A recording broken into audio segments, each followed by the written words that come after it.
Hello everyone, welcome back to the channel. In this video, I'm going to walk you through an easy guide on how to block schedule time on Standstill.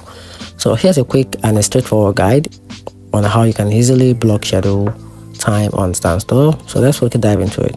So for you to do that, you have to make sure that you are signing into your account. So to do that, go to Store and sign in into your account using your email and password.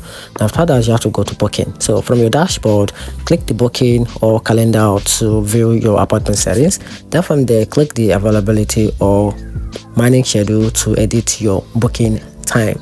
Then after that, find a specific date or time you want to block and click on it. So after that, choose clock time or mark as unavailable. So this will prevent customers from booking during this period or that period of time. Then after that, you can also add a note like vacation, meeting, or personal times for your reference. And after that, click save or update the availability, and the block times will now appear as unavailable on your booking calendar. And that's it. Hope you find the video helpful. Turn on the notification button and subscribe for more.